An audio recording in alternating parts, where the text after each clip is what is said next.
Hi పిల్లలు, ఎలా ఉన్నారు? అందరూ బాగున్నారా?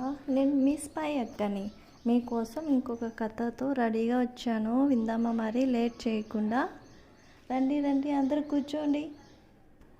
ఓకే, ఒక ఊర్లో అంట ఒక పేదరాశి పెద్దమ్మ ఉందంట.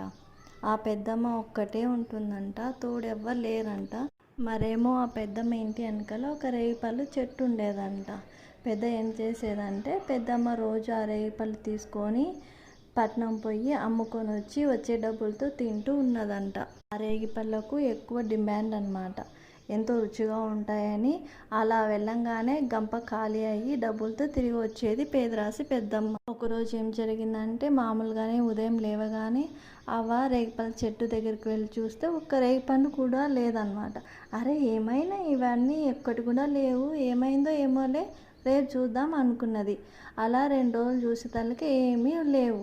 అరే, ఈరోజు ఏదో నేను గుర్తించాలి, దాన్ని దొంగ ఎవరో కనిపెట్టాలి అని పథకం వేసుకొని నైట్ అంతా ఇక్కడే కాపలా కాస్తాను అనుకొని రాత్రి అయ్యేదలకి అవ్వ ఒక చెట్టు దగ్గర నుంచి దాంకొని చూస్తూ ఉన్నదన్నమాట. చూస్తూ ఉంటే ఎంత టైం అవుతుంది, ఎవ్వరు రాలేదు. అరే, ఇంకొద్దిసేపు ఉంటే తెల్లారుతుంది, ఎవ్వరు రాలేదే, ఏంటబ్బా అని అనుకుంటుంటే ఇంతలో ఏదో అలికిడి వినపడింది. అరే, ఏదో సౌండ్ వచ్చిందని చూడగానే ఒక తోడేలు అటుగా వచ్చిందనమాట. తోడేలు అవన్నీ తింటూ ఉంది. అప్పుడు తొందరగా వచ్చేసి అవ్వ అన్నది, ఓహో, నువ్వా ఇవన్నీ తినేది? నేను ఇంకా ఎవరో అనుకున్నాను, నువ్వు ఇలా చేసావేంటి? నాకు జీవనాధారమైనది ఇవే ఉన్నవి, నేను ఇవి అమ్మి వచ్చిన డబ్బులతో తింటుంటిని, 2 రోజులైంది, నాకు డబ్బులు లేదు, ఆహారం లేదు అని తన బాధ అంతా ఆ తోడేలతో చెప్పుకుందనమాట. చెప్పుకుంటే, అవునా అవ్వ, నన్ను క్షమించు, నాకు తెలియదు కదా, ఇంకెప్పుడు ఇలా చేయను, రేపు తెల్లారి నువ్వు వచ్చి చూడు, నీకు ఒక అద్భుతం జరుగుతుంది, నీ బాధలన్నీ తీరిపోతాయి అవ్వ అంటుంది. అద్భుతమా? ఏంటబ్బా? సరేలే అనుకొని వెళ్ళిపోయింది అవ్వ. మార్నింగ్ లేవగానే తిరిగి ఆ రేగిపళ్ళ చెట్టు దగ్గరికి వచ్చి ఆ చెట్టు దగ్గర వచ్చి గట్టిగా ఊపుతుందన్నమాట. ఎందుకంటే ఆ తోడేలు చెప్తుంది కదా గట్టిగా ఊపని, అందుకే ఊపుతుంది. అలా ఊపినప్పుడు బంగారు రేగిపళ్ళన్నీ రాలుతాయన్నమాట.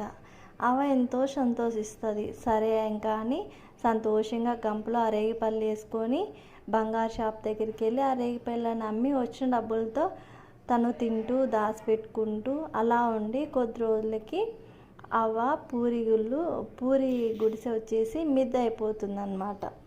అలా అవ్వ చాలా ధనవంతురాలు అయిపోతుంది. కారు కొంటుంది, ఆ కారులోని వెళ్ళటం రావడం అలా అవుతుంది.